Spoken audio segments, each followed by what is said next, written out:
Մարտին Լյութեր Քինգ կրտսերն ասել է. որևէ մեկի նկատմամբ անարդարությունը վտանգում է բոլորի նկատմամբ արդարությունը։ Բարև ձեզ, եթերում ռելևանտ ոդքասթն է, այսօր ես զրուցելու եմ իրավապաշտպան կինոռեժիսոր Հովհաննես Իշխանյանի հետ։ Բարև ձեզ, պարոն Իշխանյան։ Բարև ձեզ։ Պարոն Իշխանյան, դուք մտավորականների ազգից եք սերում, ձեր պապը, ձեր հայրը, ձեր տատը, նաև ես ուսումնասիրեցի Իշխանյանների եւ Չերազների կենսագրությունները որոշ դրվագներով, բայց կուզեմ դուք ներկայացնեք, թե ինչ ազգից եք, ովքեր են ձեր նախնիները։ Դե հորական կողմս Վահան Իշխանյանը լրագրող գրող ինքնագիր գրական հանդեսի հիմնադիր ու խմբագիր, ինքը իր մայրը բյուրական Չերազ Անդրեասյանն է, իրանք իր մայրը Վարդանուշ Անդրեասյանը չմշկածակից են եղել ու Վարդանուշ Անդրեասյանը նաև մասնակցել է հայ ազատագրական պայքարներին։ Հորական կողմը Վահան Չերազն է, Չերազները ընդհանրապես ակնից են, բայց տեղափոխվել էր Էսմիճուղը Պոլիս եւ ինքը Գասպար Չերազի որդին էր, Գասպար Չերազը իրավաբան էր ու այդ ցեղասպանության այդ մտավորականներին, որ տանում էին Հայդար Փաշայից աքսորելու, ինքը նրանց կազմում էր ուղղակի մի թուրք զինվոր ճանաչում է ու կարողանում է իրան այնտեղից փախցնի։ Գասպար Չերազը Մինաս Չերազի եղբայրն էր։ Մինաս Չերազը հայտնի է իր հասարակական կրթական գործունեությամբ, ազգ կենտրոնական վարժարաններ հիմնադրել Պոլսում եւ մեր սերնդի եւ դպրոցականներին հայտնի է այդ Խրիմյան հայրիկի հետ, որ գնում են Բերլինի այդ կոնգրեսին մասնակցելու։ Դե Վահան Չերազը նաեւ էլի հայ ազատագրական պայքարին է մասնակցում, որ սովորում էր Ֆրանսիայում, այնտեղից գալիս է Թիֆլիս, որ միանա կամավորական ջոկատներին, հա, Անդրանիկի, այսինքն այդ իր կրթությունը օգտագործում է իր երկրի ծառայությունների համար։ Հետո ինքը նաև Հայաստանում սկաուտության հիմնադիրն է, երբ որ այստեղ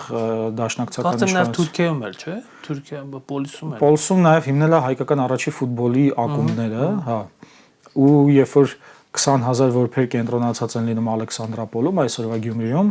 Նիկոլ Աղբալյանը կանչում է Չերազին եւ ուրիշներին, կարծեմ Տիգրան Խոյանին, որպեսզի այստեղ այդ 20,000 որբերին խնամեն, սկաուտական շարժումը հիմնադրեն ու ինքը այստեղ նաեւ զբաղվում է այդ մարմնամարզության գործերով եւ այլն։ Չերազի խնամքով անցած բազմաթիվ որբեր կան, օրինակ Խաչիկ Դաշտենցը, Շիրազը ու Խաչիկ Դաշտենցի նույնիսկ ռանչպանների կանչում դրվագ կա, որտեղ Չերազը կա, բայց անունը չի տալիս, որովհետև Չերազի անունը Սովետական միությունում տալը արգելված էր։ Այնտեղ դրվագ կա, որ գալիս են անգլիացի սպաները Անդրանիկի հետ խոսելու, դե Չերազը կրթություններ ինքը հենց թարգմանում էր Անդրանիկի հանդիպումները Անգլիայից եկած սպաների հետ, ու այդ հատվածում ոնց էր նկարագրում է այդ, բայց դե հետո Չերազին գնդակահարում են 28 թվականին, նախ աքսորում են մի քանի տարի առաջ, հետո 28 թվականի հոկտեմբերին, հունվարին իրան Ալեքսանդրապոլից ձերբակալում են, տանում են Մետեխի բան Թիֆլիս ու այնտեղ գնդակահարում են, տատիկս այդ ժամանակ 6 ամսական է լինում։ 9 տարի հետո գնդակահարում են նաև Վարդանուշ Անդրեասյանին 37 թվականի այդ Ստալինյան կոտորած բանի ժամանակ, իսկ հորս հորական կողմը Ռաֆայել Իշխանյանն է, գրական լեզվաբան եւ դե Ռաֆայել Իշխանյանի մայրը Արցախից էր, այսինքն մեր ազգանունը Իշխանյաններ կնոջից է եկել։ Իրանք իր մայրն էլ եւ հայրն էլ բոլշևիկներ էին, հայրը Վրաստանի Ադիգենի շրջանի առաջին քարտուղարն էր, կոմունիստ, ու իրան էլ են գնդակահարում 37 թվականին։ Հետո ես Թիֆլիսում եմ սովորում, գտնում եմ արխիվները ու հենց իմ առաջին ֆիլմն էլ իմ գնդակահարված պապերի եւ գնդակահարված տատիկիս մասին եմ անում։ Իսկ մորական, մյուս կողմը Ռաֆայել Իշխանյանի հոր կողմը Տրապիզոնից են, նրանք նույնպես ցեղասպանության զոհեր են։ Փախածներ են, էլի Նիկոլ Փաշինյանի։ Հա, այսինքն թուրքական իմաստով, հա, բան են։ փախած, այսինքն գնացել են մորթել են, հետո էլ ասում են փախնում են։ Հա, այսինքն Նիկոլ Փաշինյանի նախորդների իրավանախորդների տուժածներն են, հիմա էլ ոնց որ փոխանցվել է մենք ենք տուժում։ Ու մորական կողմս մի մասը Գետաշենից է, մի մասը Կարինից, մի մասը Կեսարիայից, Կեսարիայի կողմս Ճեպեջի Սարգիսի ընտանիքն է, Ճեպեջի Սարգիսը նույնպես ռանչպանների կանչում կա, եւ ընդ որում ես բացահայտել եմ, երբ որ Չերազի մասին գիրք էի կարդում, ես բացահայտել եմ, որ Սյունիքում Ճեպեջի Սարգիսն ու Վահան Չերազը միասին են մասնակցել հայ ազատագրական պայքարին, այսինքն մի կողմից մորական կողմից եւ հորական կողմից այնտեղ հանդիպել են ու ես հետո տենց 100 տարի հետո մոտավորապես 100 տարի հետո կարդում եմ այդ ամեն ինչը։ Ճեպեջի Սարգիսը էլի զինվորական է, նրա եղբորը Աբրահամ Ճեպեջյանին վառում են Կեսարիայից էր, գլխիվայր վառում են, որ մատնի թե որտեղ է իր եղբայրը։ Դե հետո Ճեպեջի Սարգիսը երբ որ շրջափակման մեջ է ընկնում, ինքը բան անում, մի փամփուշտը օգտագործում է իրան, որ գերի չընկնի, էլի։ Ու դե վառում են, իսկ բանը կնոջը Գայանե Կարմիլյանին ձորից նետում են, տատիկս այդ ժամանակ լինում է կարծեմ 4 տարեկան, թե ավելի փոքր։ Հա, իսկ ասացի այն մյուս կողմը մամայիս մորական կողմը Գետաշենից է, ում մոռացա, ինչ որ մեկին բաց թողեցի, Կարին, Գետաշեն, Տրապիզոն, չմշկացա, Արցախ։ Հա, չէ, ոնց է բոլորին ասեցի։ Ձեր հայրը, պապը Ռաֆայել Իշխանյանը հրապարակախոսական նաև սուր իրենց հրապարակախոսությունը բնութագրվում է որպես սուր հրապարակախոսություն եւ նաև եթե չեմ սխալվում, այսպես իրավապաշտպանական գործունեություն կա նրանց կենսագրության մեջ, ճիշտ այնպես ինչպես ձեր սա ժառանգաբար է փոխանցվում, թե դուք ուղղակի իրենց ճանապարհը ուսումնասիրելով, արժևորելով դուք եք այդ գործունեությունը։ Կարծում եմ երկուսն էլ, կարծում եմ երբ որ ես նայում էի հայրս ինչ է գրում, հետո որ պատմում էին ինձ պապիկիս մասին, թե ինքը ինչ էր անում սովետական տարիներին, դե դժվար տարիներին, փաստորեն ինքը այնուամենայնիվ համալսարանում էր, բայց կոմունիստ չէր ու բազմաթիվ ճնշումների մեջով անցել այդ իր մասնագիտական գործունեության շրջանակներում, բայց դե ուժեղ մարդ էր, իր անելիքը անում էր, նաև հորեղբայրս էլ է, հա, իրավապաշտպան, դե եթե նաև Գասպար Չերազը իրավաբան, այտենց ընդհանրապես ինձ համար հայ ազատամարտին մասնակցող կլինի Զենքով, թե Գրիչովիչով, նրանք իրավապաշտպաններ են, որովհետև պաշտպանում են մեր իրավունքները եւ ոչ միայն մեր, այլ նաև այս տարածաշրջանի ճնշվող ժողովուրդների։ Բայց հիմա հայրս փաստորեն մահվանից առաջ հասցրեց վեպը ավարտի, Դարածով վեպը, որը Նյումեգը հրատարակեց, ու երբ որ ես Դարածով վեպը կարդում էի, ես գտնում էի այն պատճառները, որի հիման վրա ինքը սկսում էր ոնց որ ճնշվածներին պաշտպանել, ու դա գալիս է արդեն դպրոցական տարիքից, երբ որ քեզ են նեղացնում անիմաստ, անարդար, ոչ մի բանի համար, ու դու փորձում ես փնտրել պատասխան, թե ինչի համար, լավ ինչ եմ արել, բան, պատասխան չկա, ու ոնց որ դա դառնում է այդ քո բանը, ձևավորում է քո մեջ այդ ոսկորը, որը հետագա քո կյանքում անընդհատ ուրիշների մեջ քեզ է տեսնում, դե ինձ համար էլ էր այդպես։ Ես Չեխիայում, երբ որ մամաս աշխատում էր Ազատություն ռադիոկայանում, Չեխիային գնացել, այնտեղ բրիտանական դպրոցում էի սովորում, երբ որ եկա այստեղ մշակութային շոկ էր։ Բաց էի թողել այն ժամանակաշրջանը, որ լավ տղա է, սապեր, մապեր, բա այդ շրջանը բաց էի թողել ու ինձ համար բան էր, եթե ինչ-որ մեկը ինչ-որ բան է ասում կամ խփում ես կամ փոքր ես, թքում ես մեկի վրա, բան, այդ էր։ Հետո ոնց էր քեզ անտեղի տեղը նեղացնում են, դու պատասխան ես տալիս, բայց հետո ընկնում ես կրակը, որովհետև մենակ ես ու բան։ Հա, այտենց ենթադրում եմ, որ այս երկու բաներն ա եղել ու զուգահեռ պատճառներն ա եղել։ Մի կողմից այդ իմ նայելով դե ասենք օրինակ հորեղբայրս ինձ համար ընկեր ու հեղինակություն էր, հա, ես շատ էի սիրում իրեն ու նայելով իր գործունեությունը ոնց որ ուզենաս իրան նմանվես նաև էլի դե հա ու այս երկու ճանապարհներով երևի տենց է դարը ես չգիտեմ սա մինչև որ կտանի որովհետև ինձ համար հիմա մինչև հիմա ահավոր ուժեղ ծանր հարց է որովհետև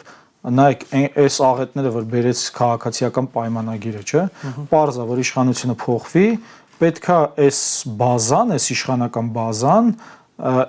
ինչ որ ձև չեզոքացվի իշխանության ներկայացուցիչների նկատմամբ։ Այո, թուրքական է ներկայությունը Հայաստանում, ոչ ֆիզիկապես, չէ։ Ոչ, որևէ պարագայում ոչ ֆիզիկապես եւ դե Ստալինը օրինակ ֆիզիկապես արեց։ Ու շատ անարդարացի, ասենք, այն տրոյկաները, որ ինքը ստեղծել էր, ես երբ որ այդ ֆիլմից վրա աշխատում էի, վրացի պատմաբանի հետ, ինքը ինձ ասում էր, ես հաշվարկել եմ այս տրոյկաները, թե մի հոգու վրա ինչքան են ժամանակ ծախսում, որ վճիռ կայացնեն։ Դե պատկերացրեք ամեն օր sense բերում են, ասում են վճիռ կա։ Ասում են 2 վայրկյան։ Այսինքն այդ 2 վայրկյան միայն ստորագրություն, 3 հոգու ստորագրություն, այդ 2 վայրկյան։ Հիմա այդ ստալինյան համակարգն է, բնականաբար ասենք այդ չպիտի արդար ճանապարհով լինի։ Օրինակ եթե հիմա նայեք այստեղ գալուց առաջ նայում էի թուրքագետ Վահուժան Գեղամյանի ահազանգը ադրբեջանցիներին այստեղ բերելու մասին, որը իսկական վտանգ է։ Ոչ թե իսկական վտանգ է, որ այդ ահազանգը, այլ իրական է, որ այդպիսի բան տեղի է ունենալու, ինչպես իրական էր, որ ասում են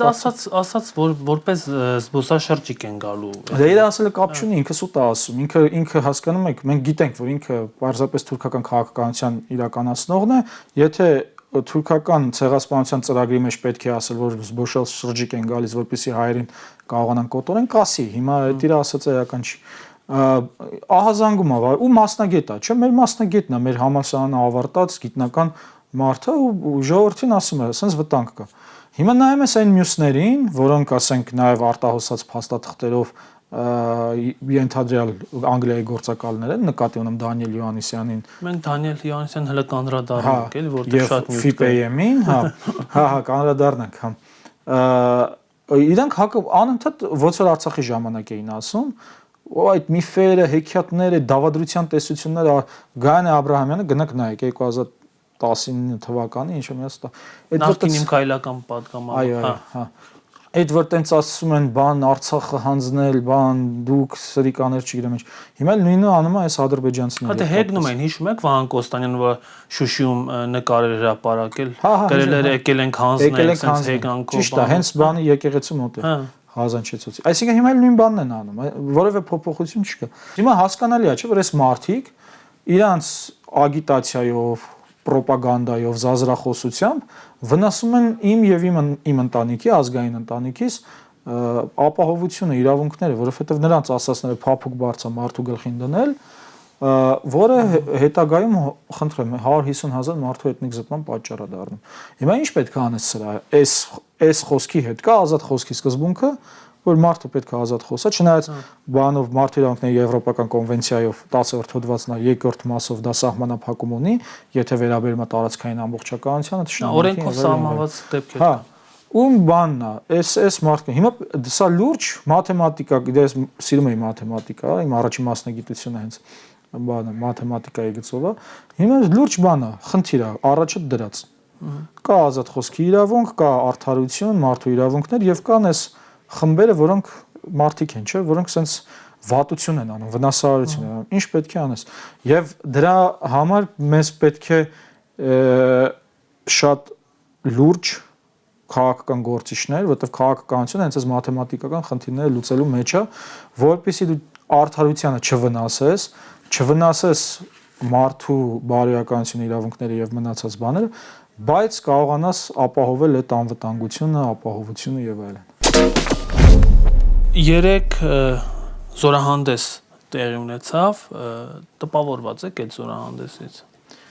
Երեք զորահանդես տեղի ունեցավ Հայաստանի Հանրապետության հրապարակում, փաստորեն 108 տարի անց թուրքերը կարողացան այնուամենայնիվ այդ Սարդարապատի բանը ճեղքել եւ մեր հանրապետության հրապարակում մեր զինվորներով, մեր բանակով անել իրենց զորահանդեսը։ Ես ինչ նկատի ունեմ։ Նայեք, մարդը, որին պատվի էր առնում հայ սպան եւ որի մոտով գնում էին այդ մեքենաները, հա, որոնք մեր հարկերով են առել, այդ մարդը փաստորեն հանձնել է Արցախը 150,000 մարդու էթնիկ զտմանը ենթարկել, նրանց իրավունքները, որոնք կոնվենցիաներով միջազգային իրավունքով ապահովված են, փախստականի վերադարձի իրավունքը ոտնահարում է, ասում է, չէ, դուք չպետք է վերադառնաք, նա Արցախում ոչնչացվող հայկական մշակութային ժառանգությունը ասում են դե իրանց տարածքն է ինչ կուզեն կանեն, ոչի բան էլ չեն կանելու, միջազգային դատարաններից մեր դեմ հանցագործություններին վերաբերող հայցերը հետ են կանչում, պատանդներին Բաքվի բանտի բամբասանքներ են տարածում փոխանակ աշխատեն, որպեսզի հետ բերեն այդ մարդկանց, որը չասեցի Տիգրանաշենը պատրաստվում են հանձնել, Տիգրանաշենը հանձնել գիտեք ինչ է նշանակում Հայաստանի շրջափակման առաջին ակտը, ոնց որ ասենք Բերձոր աղավնոն հանձնեցին եւ դրա միջոցով սկսվեց Արցախի շրջափակման հետագա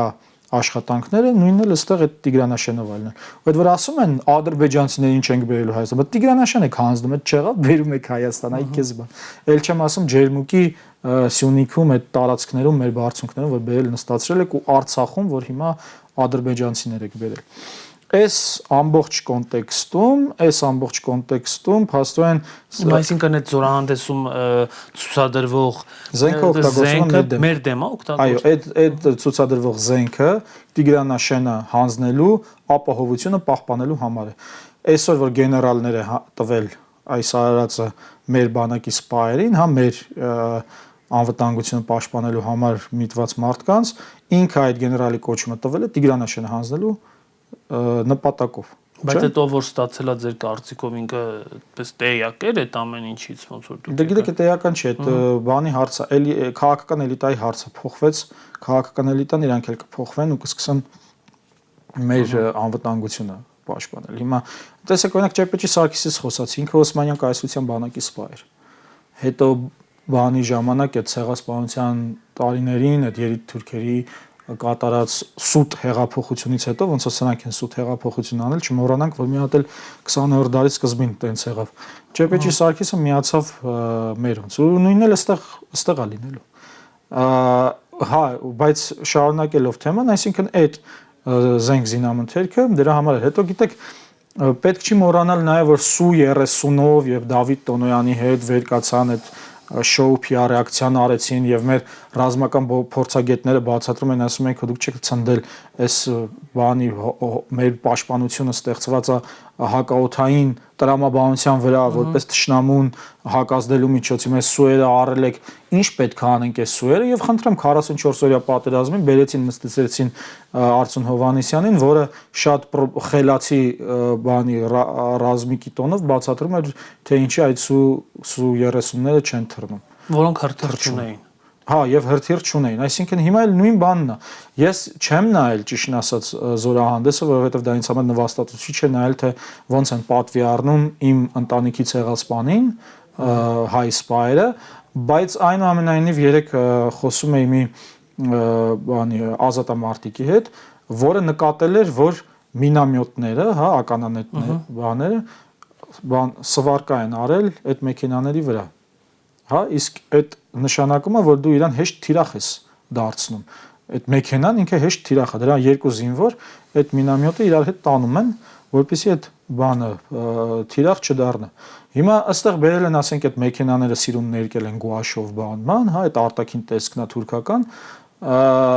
Մեզ այդ կոնֆետը բացում ես, մեջը արյուն է։ Այսինքն փաթաթել են այս զորահանդեսի կոնֆետի մեջ մեր հետագա հայաթափումը ու գիտեք այստեղ ամենակարևորը հենց այն է որ սա կարան անեն ժողովրդի հետ անընդհատ խափեն բայց այստեղ ամենայականն այն է որ պետքա ձևավորվի այն խավը հայկական որը իր կրթության մասնակցության հիման վրա կարողանա պաշտպանել ժողովրդին անընդհատ այդ խափվելուց եւ խափվելու արդյունքում ցեղասպանության ենթարկվել սա ինչի եմ ասում սա ասեմ նրա համար որպեսզի մենք որ ասենք լրատվամիջոցներ են գալիս խոսում ենք եւ այլն բան ենք անում չնեղանանք այդ մարդկանցից որովհետեւ իրանք նայեք երբ որ զինվորին տալիս են այդ բրոնեժիլետը հա այդ ոնց է հայերեն զրահաբաճկոնը Ռաֆայել Իշխանյանից խոսացինք հիմա ասենց որ անդադ ռուսերեն բառեր ասեի ասել սովա թորս հա զրահաբաճկոնը որ բան ենք անում հակնում ենք պաշտպանում է դա մեզ կրակոցից չէ հիմա նույնն էլ է ռոպագանդայի պարագայում է մենք օրինակ ես սովորել եմ Վրաստանում լրագրություն, հայրս լրագրող, մայրս լրագրող, մորս երկրորդ ամուսինը լրագրող, Արմեն Դուլյանը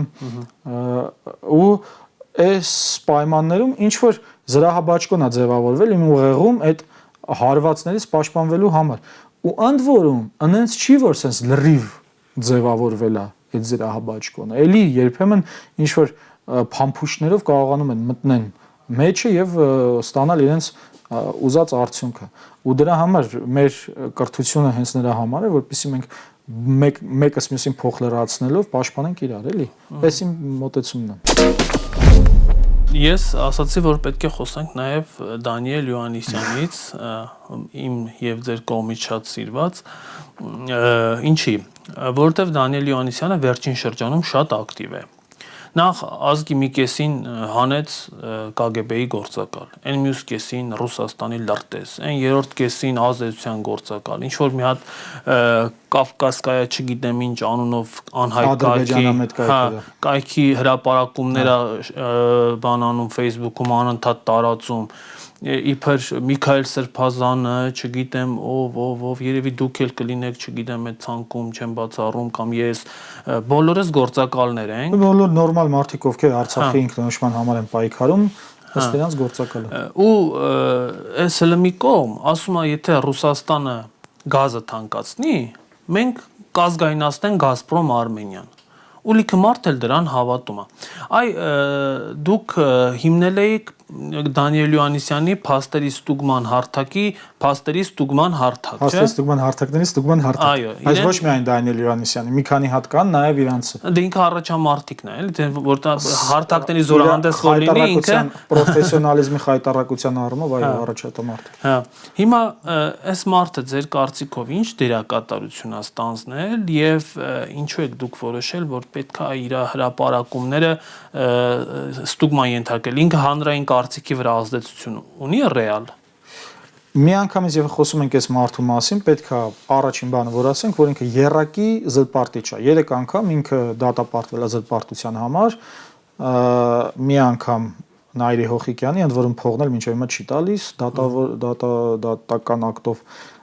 կայացած որոշումը չի կատարում։ Մյուսը մեկը սպայեր, եթե չեմ այդ կարանք ստուգենք, հա, բանում ինտերնետում, հա, մյուսն էլ գիտնական էր։ Հիմա այս երակի զրպարտիչը փաստորեն ինքը շարունակում է մարդկանց զրպարտել։ Սա Հայաստանի խնդիրն է, հասկանում եք, որովհետև եթե զրպարտիչը երկրի վարչապետ է, բնականաբար նրա տակ այդպես մարդիկ պետք է։ Ինքը իր նմաններին չէ պետք է բան անի, նստացնի մյուս աթոռները, որը փիլիսոփայությունը թևածի։ Հիմա այս մարդը 3 անգամ դատարանով հաստատվել է, որ ինքը ստախոս է, այսինքն որևէ բան, որ ինքը ասում է, առաջին միտքը այդ զրահաբաճկոնից էինք խոսում ուղեղի։ Առաջին բանը պետք է լինի, որ ինքը սուտ է ասում, որովհետև ինքը արդեն մի անգամ չէ, 3 անգամ սուտ է ասել։ Օրինակ Արսեն Թորոսյանը կարծեմ մի անգամ է դատապարտվել ու հայտարարեց, որ ինքը չի կատարի դատարանի վիճակը։ Որևէ քրեական պատասխանատվության չենթարկվեց։ Չէ, հետո ազգ թերթում շատ թաքուն արել է։ Հա, դա sense թաքուն որ ոչ մեկ չտեսնի, էլի, բան։ Բայց կարևորը այն է, որ ինքը հայտարարել է եւ իր հայտարարելուց հետո բոլորը կարան բանտերից դուրս գան։ Որովհետեւ եթե պետական պաշտոնյան տենց բանը հայտարարում են, մնացածն էլ դատական ակտով։ Մի խոսքով, ուրեմն նախ եւ առաջ ստախոսա, ինչ ասում է, չենք հավատում, երկրորդը կան արտահոսած փաստաթղթեր 2010-19 թվականին, որ Բրիտանիայում ստեղծվել է գաղտնի ինստիտուտ, որը Integrity Initiatives, հենց դրա անունն էր Integrity Initiative Leaks անունը, որը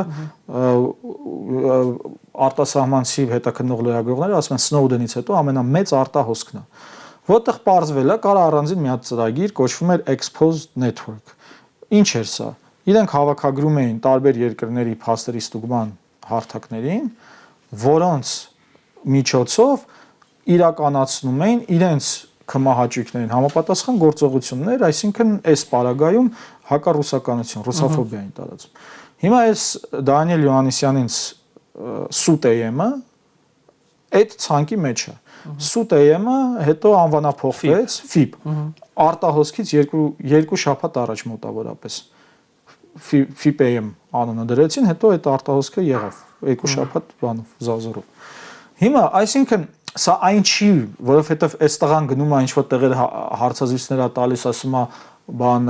ուրիշներն էլ են դրամաշնորհներ ստանում, սա դրամաշնորհ չի։ Դրամաշնորհի տրամաբանությունը այն է, որ դու ունենում ես ծրագիր։ Այս ասենք, այս ընկերությունը ասում է, օրինակ ասենք, բանի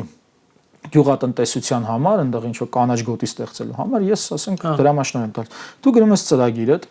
ներկայացնում ես իրան, ինքը հավանում է, դու ծրագիրը գնում ես ու անում ես ըստ քո գրածի։ անկախ ես դու, հասկանում եք, անկախ գրել։ Այստեղ ինքը կոնկրետ քեզ հրահանգավորում է միասնական գործողություն կատարել է տալիս, որ դու պետքա իրականացնես հակառուսական քարոզչություն։ Ընդ որում Ռուսաստանի դաշնակցի երկրում։ Բայց այտենց լուրջ դուրս է եկել Դանիել Յովհաննիսյանը Ռուսաստանի դեմ։ Ինձ թվում է Ռուսաստանին մեծ վտանգ է սպառնում, չէ՞, մոտակա օրերին գուցե դեռ ազգայնացնի Ռուսաստանը։ Բայց պատկերացեք, քանի հատ Դանիել Յովհաննիսյան կա, մենակ սա չի, ամբողջ այս հիբրիդային պատերազմը, որ իրականացնում է կամ հիբրիդային ցեղասպանությունը, ասենք մամուլի ասուլիսներից թռնելը, Հասմիկ Համբարձումյանը եւ Գայանե Աբրահամյանը հիշում եք, որ գնացել էի հարց տալ, մեկ էլ բան այտենց բանը ժամանակը սպառվել է, մենք գնացինք մի հատ մեծ բանակ է գործում ու այդ մեծ բանակը շատ դժվար է չեզոքացնելը, որովհետև իրենք ապրում են կայուն կյանքով, իրենք ունենում են անընդհատ հաշվին իրանց փողը նստում, չգիտեմ, հանգիստ են, տենց կարան երբ ներվային են գնան մի հատ, չգիտեմ, բանով ֆրանգան, Բրյուսելում ֆրանգան, մի խոսքով, սենց իրանց գրասենյակում նստած մեր նախնիները եւ մեր իրավունքները սենց ոտնահարելով գնում են առաջ, այնպես որ իրանք մենակ չեն։ Դե մենք օրինակ FIPAM այդ փաստերի ստուգման հարթակով բացահայտել ենք, թե ինչքան ոչ պրոֆեսիոնալ սուտ են աշխատում նրանք։ Օրինակ Արմեն Մանվելյանը, գիտնական Հայաքվեից, ինքը հարցազրույց է տալիս, կարծեմ ձեզ մոտ էլ է տվել հարցազրույց, հա, որտեվ 5-րդ ալիքի լոգոն էր, բայց այդ 5-րդ ալիքից էլ չէր խոսքը, լավ, ինչև է։ Արմեն Մանվելյանը հարցազրույց է տալիս, ասում է, որ փոքր մոդուլային ատոմակայաններ ամերիկյան աշխարհում գոյություն չունեն։ Սրանք վերցնում են, գրում են Արմեն Մանվելյանը սխալ է ասում, աշխարհում գոյություն ունեն փոքր մոդուլային ատոմակայաններ, դնում են մեր ձևովի լոգոն կողքը, հա։ Արմեն Մանվելյանին չեն ներկայացնում հավուր պատշաճի, թե որտեվ մարդը գիտնական է, ճանապարհ է անցել, ինչ որ չգիտեմ, ինչ որ եսի ինչ են ներկայացնում, կամ ասում են իրեն գիտնական ներկայացնող, այդ է վերաբերմունքը գիտնականների։ Ամերիկյան փոքր մոդուլային ատոմակայաններ աշխարհում չկան։ Որևէ տեղ, սա ոչ միայն մենք ենք ստուգել, սա նաև Հովիկ Մանուչարյանը կռունկից Ամերիկայում ինքը երկու անկախ փորձագետի ամերիկացի հարցել են, երկուսն էլ ասել են չկան։ Ու փաստորեն ճիշտ ասածը կեղծել են։ Հետո մեր ձևովից չի, մեր ձևովի լոգոն են կպցրել կողքը։ Մարդը Հայաքվեից է, մեր ձևովի լոգոն են կպցրել, դե որտեվ հակառուսականությամբ են, չէ՞ զբաղվում։ Մեր ձևովին էլ ասոցացնում են բանի, Ռուսաստանի հետ։ Հիմա ոչ էլ զանգել են Մանվելյանից մի հատ մեկնաբանություն ստանան։ Հիմա մենք հերքել ենք սա, ասում ենք հերքեք։ Ես դրա համար էի մամուլի ասուլիսին գնացել։ Չեն հերքում։ Բայց իրանք նաև փաստերի ստուգման միջազգային ցանց կա, իրանք դրա անդամն են։ Իսկ այդ փաստերի ստուգման միջազգային ցանցը, որ բացում եք, կարդում եք իրենց կանոնադրությունը, իրանք հստակ ունեն սխալները ուղղելու քաղաքականություն։ Կետ ունեն, ասում են, որ եթե սխալվել ես, պետքա հրապարակային հերքես եւ այլ վնասները ոբշում մեղմես։ Հիմա դե դիմել ենք, սպասում ենք տեսնենք այդ IFCN-ում ինչ որոշում կկայացնեն, գործընթացը սկսել են եւ բայց այս ընթացքում մենք նաեւ 100 նյութ ենք ստուգել FIPAM-ից 2026-ի մայիսից մինչև 2024 թվականի օգոստոսը։ Եվ արդյունքները խայտարակ են։ 70% դուրս ենք բերել այդ 100-ից, որ բան է հոգուտ քաղաքացիական պայմանագրի եւ նրա նարատիվների մի խոսքով նրա քաղաքականությանն է օգուտ։ Այնտեղ 12%-ը չեզոք էր, մի 19%-ն էլ բան են, տենց քաղաքացիական պայմանագրի ի վնաս քաղաքացի, բայց 70% պատկերացրու արշիվը սա ռոպագանդիստական բանը էջը։ Դուք ակտիվորեն արցախցիների հետ վերադարձի մասին եք բարբերաբար խոսում, նաև ֆիլմ նկարեցիք, ես այդ ֆիլմը տեսել եմ, ընդ որում շատ հետաքրքիր էր, մեկ ընտանիքի պատմությամբ ցույց եք տալիս, թե քանի անգամ են նրանք գաղթել, հիմա եկել են Հայաստան եւ Հայաստանի իշխանությունների կարծիքը այն է, որ Արցախ իրենց հայրենիքը երբեք չի եղել եւ հիմա իրենք պետք է վերջապես հայրենիք գտնեն, տնավորվեն այստեղ, ինչ ֆիլմը Ծիծեռնակի հավատի կենացը մի քանի ընտանիքների մասին է, որոնք մի քանի անգամ են բռնագաղթել։ Այսինքն մի անգամ 80-ականներին այդ Բաքվից, Մինգեչաուրից, Սումգայիթից եւ այլն այդ տարածքներից են բռնագաղթել ջարդերով եւ եկել են, ասենք Ստեփանակերտ, Շուշի, տուն են հիմնել 30 տարի, բան են զարգացել են իրենց տունը, մեկ էլ մի հատ ինչ որ մի հատ տենց խունտա գալիս է ասում է Արցախը Ադրբեջանի կազմում է ու տենց այդ մարդիկ փաստորեն նույնից իրենց տունը կորցնում են ու հիմա ասենք ամեն մեկը մի ձև, մի դժվարությամբ, վարձով խտրականությունների մեջով անցնելով այդ ձև ապրում է։ Ֆիլմը Սուրեն Բելյանի հետ են կարել, Սուրեն Բելյանը ուսանող ռեժիսոր է։ Ինքը նաև ապրում է այն տարածքում, որ իր շրջակայքում վտանգը կա, որ ադրբեջանցիներ են բերելու ապրեն, Հնաբերդ գյուղից է, այդ Արարատի մարզում է, այդ Արարատի մարզում ահագին տեղեր կա, էլի, այդպես վտանգավոր։ Հնաբերդ գյուղն էլ միջայլոց դե Դվինի փլատակներն են այնտեղ ու էս լրիվ պատահականություններ էր, հա, ես ոնց որ այս տղայի հետ որոշեցի աշխատեմ, Սուրենի հետ որոշեցի աշխատեմ, ու ես էլ ոնց որ բոնուս եկավ ֆիլմի համար։ Ու ինքը սկսում է հետազոտել ինչ է նշանակում ադրբեջանցիներին բերել Հայաստան, արդյոք դա հնարավոր է, ինչ պայմաններում է դա հնարավոր։ Ինքը սկսում է իր հետազոտությունը, ասենք համացանցով, նյութեր կարդալով, այնտեղ ChatGPT, հետո լուրեր, ChatGPT-ին է հարցնում, արդյոք հնարավոր է, հետո լուրերն է նայում, ասենք Ալիևը այնտեղ ասում է Հայաստանը պետք է վերացնել։ Ամասիա գնում ադրբեջանցի։ Մի հատ ադրբեջանցի Ամասիա գնում, ասում է սաղս պետք է այդտեղ հետ գանք։ Հետո ասենք այդ մի հատ բան ունեն մարդու իրավունքների հանձնաժողովի նախագահն է ինչն է Օրջուխը, որ ասել էր Շուշին գրավեցինք պատերազմով, Երևանը գրավելու ենք խաղաղությամբ։ Ու հիմա տենց էլ իրականացվում է։ Եվ այդ խաղաղության զինվորներ էլ հենց Հայաստանի մեջ ունեն։ Մի խոսքով, այս ու հետո ասում են դա էս բավարար չի։ Եթե ուզում ես պատմությունը հասկանաս, պետքա գտնես այն մարդկանց, որոնք հենց այս դժվարությունների մեջով անցել են ու հանդիպում է այս ընտանիքներին, մնացական Ազիզյանի ընտանիքին, ով Նախիջևանի Գեհենիկ գյուղից է, հայտնի մարդկանցից նաև Աղվան Վարդանյանն է այդ գյուղից ու իրանք իրար հետ ընկերներ են եղել Գեհենիկում։ Նախիջևանում ադրբեջանական իշխանությունները այնց իրավիճակ է ստեղծում, որ հայերը դուրս գան։ Այդ Գեհենիկը ինքը ձմռանը ասենց ոնց է շրջափակման մեջ է, առնվում ճանապարհները փակվում են, Նախիջևանը տենց են հայաթափել, էլի բռնիչ են հայաթափել, տենց ստեղծել են պայմաններ, որ մարդիկ դուրս գան ու գնում են Բաքու։ Գնում են Բաքու, այնտեղ աշխատում են, իր կինը Տիկին Գրետան ադրբեջանական թերթերում է աշխատում, Ադրբեջանը բան, նաև գրականության ուսուցիչ է լինում։ Դե լինում է ջարդերը գալիս են Ստեփանակերտ։ Մյուս 2023 թվականին էլ ստիպված արդեն գալիս են Երևան ու տենց տունը կորցրած մի կերպ ապրում են։ Մյուսը Ջուլիետա Արուստամյանն է, ով ինքը երաժիշտ է, հեղինակային երգի ու ինքը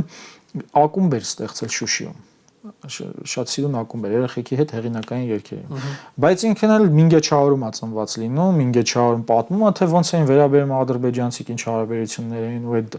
գաղթը, բռնագաղթը, որ եղավ դուրս եկան Ստեփանակերտ հանրակացարանում էին ապրում, իսկ հանրակացարանը ռմբակոծեցին, այդտեղից դուրս ընկան իր ամուսինը, մահացավ առաջին պատերազմ Արցախի, դե հետո երկրորդ անգամ ամուսնացավ, երկրորդ ամուսինն էլ Ազատամարտիկ Քերոբ Ղազարյանն է ու դե Ջուլիետան էլ 5 տարի չէր երգում, մենք որ ֆիլմը անում էինք, ոչ երգում էր, ոչ երգ էր գրում, բայց ֆիլմի ընթացքում ոնց որ բացվեց, մենք էլ համերգ կազմակերպեցինք, ինքը նվագեց, երգեց ու այդ համերգն էլ մցրեցինք մեջը։ Սուրենը այս ամբողջ այս ինֆորմացիան կուտակելով փորձում է հասկանալ լավ ինչ է պետք անել, որպեսզի բան չկրկնվի այս բռնագաղթը ու գտնում է հարցի պատասխանը եւ այդ հարցի պատասխանը միանշանակ Արցախի վերադարձն է, որովհետեւ եթե մենք Արցախի վերադարձի մեր իրավունքները, արդար իրավունքները պաշտպանությամբ չենք զբաղվելու, ինչքան ուզեն, այսպես գալու են Տիգրանաշենն էլ տան, Սյունիքն էլ տան, այնտեղ հետո Գյումրին էլ տան, Լոռին էլ տան, Հոկտեմբերյանն էլ տան, ու սենց կամաց մենք վերանանք այս երկիր մոլորակի երեսից, իսկ այս երկիր մոլորակում մենք կարևոր ենք, որտեվ մեզնից նաև կախված է աշխարհի կարգ ու կանոնն ու այս տարածաշրջանում ճնշված ժողովուրդներին պաշտպանելը։ Հաղորդման այս հատվածում կարդամ բլից հարցեր, կխնդրեմ, որ դրանց արագ պատասխանեք։ Որպես իրավապաշտպան Ավետիք Իշխանյան թե Հովհաննես Իշխանյան։ Ավետիք Իշխանյան, միանշանակ է։ Հայաստանի Հանրապետության քաղաքացու որ իրավունքը ամենաշատը ունի պաշտպանության կարիք։ կյանքի իրավունքը Արմեն Հովանեսյանին սպանեցին բանի պաստառը փոկելու համար, հա։ Տարան ձերբակալեցին, մարդը ինքնասպան եղավ պետության վերահսկողության տակ։ Կյանքի իրավունքը։ Ինչ թեմայով ֆիլմ եք երազում նկարել։ Լավ հարց է։ Բայց էսի բլից հարց չի, գիտեք, այս ինչ թեմայով ֆիլմ եք ուզում։ Ինչ թեմա չեք մտածել այդ մասին։ Չէ, այտենց լիքը կան թեմաներ, ինչով ուզում եմ նկարել, բայց հիմա մի հատը պետք է առանձնացնել, չէ՞։ Լավ, ես ասեմ, որ ես երազում եմ ավարտել այն ֆիլմս, որը 2018 թվականից նկարում եմ, մամայիս մասին, հա, Ռոզան Խաչատրյանի, իր հիվանդության, իր մասնագիտության, ու այս հիվանդության եւ մասնագիտությամբ բացվում է այս Հայաստանի 30 տարվա պատմությունը, հա, իր ոնց որ խոսափողով, այդ դե անիմացիաներ պետք է անեմ այդտեղ վերականգնելու համար պատմությունը, ու ուզում եմ, որ այդ ֆիլմը անպայման շատ համով հոտով սիրուն ստացվի։ Ավարտեք միտքը։ Ես ձեզ ուզում եմ տեսնել երջանիկ, բայց Շուշիում։ Եթե հայտնի անձը ձեզ հարցնի, թե ինչու եք ողջ, ինչ կպատասխանեք։ Հիմա դե բոլորին հարցնում եք։ Որովհետև բախները չբերեց եւ չզոհվեցի։ Իրենք ինձ ու իմ ընկերներին տարել էին խափելով տարել էին ասելով թե մենք գնում ենք հայրենիքը պաշտպանենք, բնականաբար մենք զենքը վերցել էինք այդ մտքով, իսկ փաստորեն ինքը մեզ տարել էր զոհելու, որ այսօր իմ ընկերների արյունով գրի Արցախը մերը չէր։ Եվրոպայում մեզ սպասում են։ Ինձ սպասում են, բայց Հայաստանին չէ, որովհետև Եվրոպայում այդպես աշխատում եմ ընկերներ ունեմ, բան, միշտ հաճելի է իրանց հետ։ Այս պահին չեն սպասում, բայց մենք պետքա փրկենք Եվրոպան, որովհետև սա այն Եվրոպան չի, որով մենք ձևավորվել, զարգացել ենք եւ այն լուսավոր Եվրոպան չի, որ մարդկանց զարգացնում է, հակառակը։ Ռուսաստանում հարգում են մարդու իրավունքները։ Սա շատ բարդ հարց է, որովհետև պետքա բաժանել իրավունքների։ Օրինակ Ռուսաստանը բոլոր պետություններից լավագույնս է ազգային փոքրամասնությունների իրավունքների հարցում։ Բոլորը ձուլում են, չէ՞։ Բոլոր կայսրությունները ձուլում են։ Ռուսաստանը ինքնավարություններ է տվել եւ այդ ինքնավարությունների մեջ կարողանում է համակեցությունը ապահովել։ Այս իմաստով Ռուսաստանը ֆենոմենալ է։ Ես անցել եմ Ֆրանսիայի միգրացիայով, որտեղ ազգային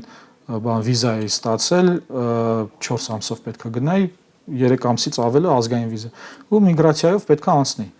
Ու ես հասկացա, որ թե ինչ հրաշալի են նրանք ձուլում մարդկանց, հա, այնտեղ։ Ամերիկայում էլ են ձուլում, թուրքերը հակառակը ու ցեղասպանում են։ Նրանցը ձուլել չի, կտրենք թափ։ Իսկ այս իմաստով այո, բայց կան բաներ, որոնք փաստորեն մի իրավունքը մյուսին գերակայելու համար, չէ՞, տեսեք օրինակ հիմա եթե Նիկոլ Փաշինյանին այդքան ազատություն չտրվեր, ոչ թե ազատություն չտրվեր, այլ ըստ օրենքի սահմանափակվեր նրա ոչ պատշաճ գործունեությունը, գուցե այսօր Արցախը չկորցնեինք։ Այո։ Որն է ձեր իմացած ամենամեծ հանցանքը հայ ժողովրդի նկատմամբ։ Դե ես կարող եմ ասել, դե չէ, դե ասենք ցեղասպանությունը իհարկե ամենամեծ հանցանքն է,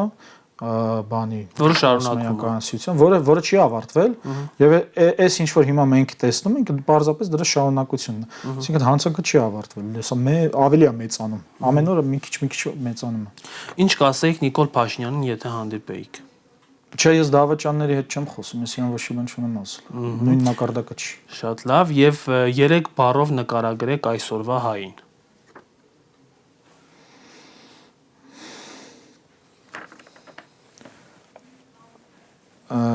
Ասեմ, խիզախ, արդար, հնարամիտ։ Շատ լավ։ Մենք